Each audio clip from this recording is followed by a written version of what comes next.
गुरुदेव प्रणाम। गुरुदेव, हमारा एक प्रश्न ये है, जैसे मंत्र जब से शरीर मन शुद्ध हो जाता है तो तन बहुत ज़्यादा अशुद्ध हो चुका है, जैसे कि बहुत सारे कर्म बुरे कर्म हो गए हैं, वो कैसे शुद्ध हो? कोई भी पाप हो जी, भगवान की शरण में जाते ही, अब वो गलतियां ना करना, अब वो पाप ना करना, भगवान की शरण में जाते ही व्यक्ति निष्पाप हो जाता है। आत्मसमर्पण कर दीजिए, सब सही होगा। जी गुरुदेव, भगवान एक और प्रश्न है, जैसे कि क्या एक ही गोत्र में शादियाँ हो सकती हैं? नहीं होंगी, यदि नहीं करें तो अच्छा है। जी जी। गुरु जी राधे राधे। ठीक है मैया, बात कर। हाँ जी जी ठीक। हाँ मैया, गुरु जी राधे राधे। हाँ बाबा जी, गुरु जी हमारे घर में कोई नहीं है, 2 बेटे थे, वो भी चले गए, आपके पति भी चले गए, हम अकेले रह रहे हैं, पंजाब से मानसा से आए हैं। फिर हम क्या सेवा करें आपकी, ये बताओ। हम आपके आश्रम में रहना चाहते हैं। कोई भाई भौजाई कोई नहीं बाबा है? जी कोई नहीं है, महाराज तो अकेले हैं। जेठानी नहीं, देवरानी सब कोई नहीं, हम अकेले रहते हैं बिल्कुल मानसा में। ये कोई बस आपकी यही सेवा है आपका। तो रहो, कोई दिक्कत नहीं, रहो, ठीक है। ऊपर मिल लीजिएगा। हेलो गुरु जी, हम महाराष्ट्र से आए हैं जी, और आपसे मिलने की बहुत चाहत थी हमें। और हमारा प्रश्न ये है बोलो। कि हमारी माँ 80 साल की है, अभी भी हम हमारी माँ को संभालते हैं, लोग कैसे यहाँ छोड़ जाते हैं माँ को?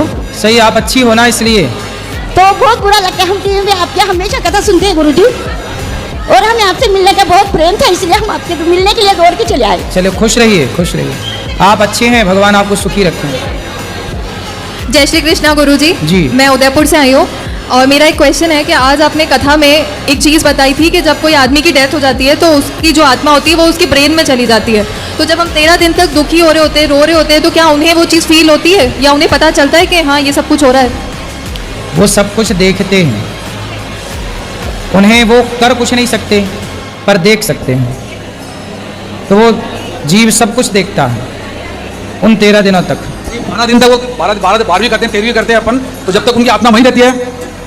13वीं के बाद ही जब पूरा कार्य हो जाता है तब फिर वो आगे की यात्रा में प्रस्थान करते हैं। 12 दिन तक अपन को देखते हैं, समझते हैं सभी क्या कर रहे हैं, क्या नहीं कर रहे हैं। बिल्कुल, वो ये देखते हैं कि हमारे बच्चे हमारे लिए क्या कर रहे हैं, क्या शुभ शुभ कार्य कर रहे हैं, क्या कर रहे हैं, क्या नहीं कर रहे हैं। धन्यवाद जी। महाराज जी राधे राधे, आपके त्रिचरणों में मेरा कोटि कोटि प्रणाम। जी, आते हैं तो क्या वो दिखावा करते हैं? जी महाराज। भाई, मुसलमान तो कभी नहीं कहता किसी दूसरे मुसलमान को कि तुमने टोपी लगाकर दिखावा किया। जी महाराज। जब मुसलमान टोपी लगाते हैं तो हिंदुओं को तिलक लगाने में, तुलसी की माला पहनने में दिक्कत क्या है? तो महाराज आप जी बताओ, जी, कोई सुहागन स्त्री मांग भरे जी तो महाराज। क्या उससे ये कहा जाएगा कि तुम मांग भरी हो तो दिखावा कर रही हो? जी महाराज। भाई, मांग भरना उसका धर्म है, ऐसे तिलक लगाना हम सबका धर्म है, ये दिखावा नहीं है। जी महाराज। ये धर्म है। जी उनसे महाराज। बोलना कि कोई स्त्री कहे कि मैं पतिव्रता हूँ जी पर मांग नहीं भरूंगी, जी। तो मांग क्यों नहीं भरेगी? भाई, जब पतिव्रता है तो मांग भरने में दिक्कत क्या है? जी जब महाराज। भक्त हो तो तिलक लगाने में दिक्कत क्या है? जी महाराज। दिखावा वो करते हैं जो तिलक नहीं लगाते, कंठी तुलसी की नहीं पहनते, जी वो महाराज। दिखावा करते हैं भक्त होने का कि देखो हम तो कुछ नहीं करते फिर भी भक्त हैं। जी महाराज। ऐसे नहीं काम होता ना। जी महाराज। तो फिर उन्होंने मैंने उनसे कहा कि आप तिलक और तुलसी माला का हमारे शास्त्रों में बड़ा ही महत्व है, आप किसी जानकार से जानकारी ले लीजिएगा। और दूसरी बात यह है कि ये हमारे गुरुदेव का आदेश है, तो इसीलिए हम धारण करते हैं। तो उन्होंने फिर कहा कि आप समाज से अलग, एक समाज से विरुद्ध एक कार्य कर रहे हैं, तो आपके माता पिता को अच्छा लगता है? मतलब उनका मानसिकता इस तरह से है कि मुझे बहुत ही बुरा लगा। इसलिए नहीं कि उन्होंने मुझसे ये कहा, इसलिए कि शिक्षक मतलब होता है समाज निर्माता। नहीं, तो वो हिंदू है कोई और है? वो हिंदू है, बिहारी है।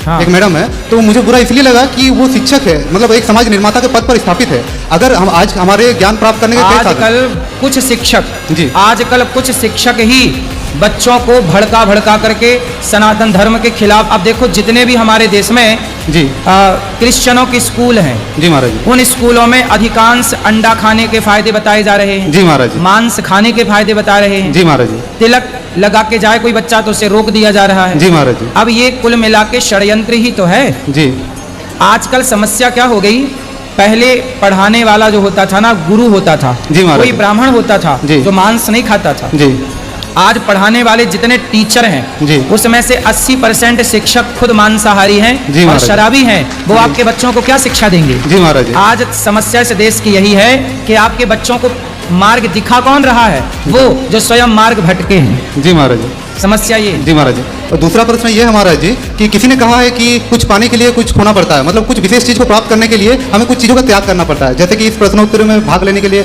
मैंने अपने रिजर्वेशन टिकट कैंसिल कर दिया। तो ऐसा है कि कुछ लोग कुछ बिना खोए ही सब कुछ पा लेना चाहते हैं। जैसे कि तुलसी माला और तिलक धारण करने के कई फायदे हैं, लेकिन कुछ लोग चाहते हैं कि वो फायदा भी मिले हमें और हम सारा जो अशुद्ध चीज़ें हैं उन सबको भी। खुदा 100 साल से हैं, सिर्फ 52 देश हैं। जी महाराज। क्यों? क्योंकि वो अपने बच्चों को भले इंग्लिश मीडियम में ना पढ़ाएं, भले हिंदी मीडियम में ना पढ़ाएं, पर मदरसों में जरूर पढ़ाते हैं। वो अपने धर्म का, अपने मजहब का ज्ञान जरूर दिलाते हैं। अरे हिंदुओं को अपने धर्म का ज्ञान होता तो आज हमारे सनातन की भी जो सनातन का परचम है वो पूरी दुनिया में विश्व गुरु के रूप में लहराता। हम विश्व गुरु थे। जी। थे कब? जब सारे लोग गीता पढ़ते थे। जी महाराज जी। आज सबको हिंदू राष्ट्र चाहिए, पर तिलक कोई नहीं लगाना चाहता। जी महाराज जी। गुड मॉर्निंग सब बोलते हैं, राम राम कोई बोलना नहीं चाहता। आज अपने बच्चों को कोई गीता नहीं पढ़ाना चाहता, सबको इंग्लिश मीडियम में पढ़ा के नौकर बनाना है। पढ़ लिख के बेटा तू पैसा कमा, पर गीता का ज्ञान किसी को नहीं चाहिए। जी महाराज जी। धर्म का ज्ञान किसी को नहीं चाहिए, जबकि मुसलमानों को उनके पंथ का ज्ञान है। जी। आज हिंदू से पूछो कि भगवान कितने होते हैं, उसे नहीं पता। जी महाराज। मुसलमान से पूछो कि तुम्हारे अल्लाह कितने हैं, वो भट से बता देगा। जी महाराज जी। क्यों? क्योंकि वो अपने पंथ का, मजहब का ज्ञान ले रहे हैं, हम अपने धर्म का ज्ञान नहीं ले रहे हैं। इसलिए हमारी बुद्धि गलत चीज़ों में गलत खा करके, गलत लोगों के संग में बैठ करके। अब समस्या क्या है समझो। जी।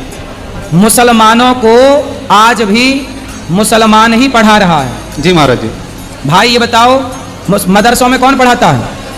आज भी मुसलमानों को मुसलमान ही पढ़ाता है, लेकिन हिंदुओं को आज क्रिश्चियन लोग पढ़ा रहे हैं। हर स्कूल में क्रिश्चियन टीचर है। जब तुम्हारे बच्चों को क्रिश्चियन लोग पढ़ाएंगे तो तुम्हारा बच्चा तो आधा हिंदू रहा ही नहीं। अब क्योंकि पढ़ा किससे है? जी महाराज। सीखा किससे? जिससे सीखेगा क्या उस गुरु का प्रभाव नहीं पड़ेगा? और वो क्रिश्चियन तो टारगेट लेके पढ़ाते हैं कि इसको हिंदू से कन्वर्ट, वो स्कूल में ही कर देते हैं आधा, बाद में जो बचा खुचा है बाद में हो जाता है। जी महाराज जी।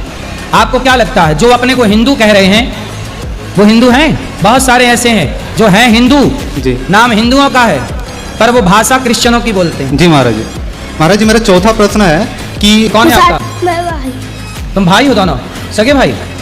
तो क्या 6 महीने में 2 आ गए गैप में? मैं 7.5 का। अच्छा, ये 7.5 साल के हो? 6.5।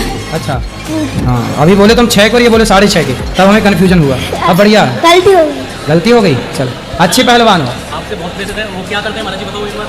आप बूढ़ी अम्मा इनकी सेवा करते हो ना? इस तरफ देख के बताओ। हाँ आप बूढ़ी अम्मा इनकी सेवा करते हो ना? हाँ और गैया और गौ माता की भी सेवा करते हो। हाँ। और खाना खवाते हो फ्री में, है ना? भगवान करते हैं सब कार्य। अच्छा। आप कथा सुनते हो? हाँ तो आपको बड़े होके पहलवान बनना है। हाँ। बॉडी तो अच्छी है आपकी, दिखाओ ऐसे। अरे वाह, अरे वाह। आप बड़े हो गए, हम पहलवान बनना चाहते हो, गोल्ड मेडल लाना चाहते हो वाह, गोल्ड मेडल लाना चाहते, सुंदर, अपने देश के लिए। बहुत सुंदर। तो खूब पढ़ाई भी करना है पर आपको? करते हैं। करते हो? कौन सी कक्षा में हो? आप 1st क्लास में। 1st क्लास में। पिज्जा बर्गर खाना चाहिए कि नहीं? नहीं, क्यों? क्योंकि उनसे पेट में वो खराब हो जाता है, पेट कई बार। हाँ, पेट खराब हो जाता है। सही है। क्या खाते हो आप लोग? काजू, बादाम, पिस्ता और अंजीर और बादाम। काजू, पिस्ता, बादाम, अंजीर खाते हो? मक्खन भी खाते हो? हाँ घी पीते हो? हाँ। हाँ, घी पियो, मक्खन खाओ। सही है, ऐसा ये बच्चे देखो ऐसे होने चाहिए बच्चे। अब टॉफी खा रहे हैं दिन भर, टॉफी से क्या होगा? ये बच्चे तो पछाड़ देंगे तुम्हारे बच्चों को। 1st क्लास के बच्चे हैं, देखो सही है कि नहीं? आप सभी भाइयों को मेहनत करनी चाहिए और काजू, बादाम, पिस्ता और अंजीर खाने चाहिए। सही है।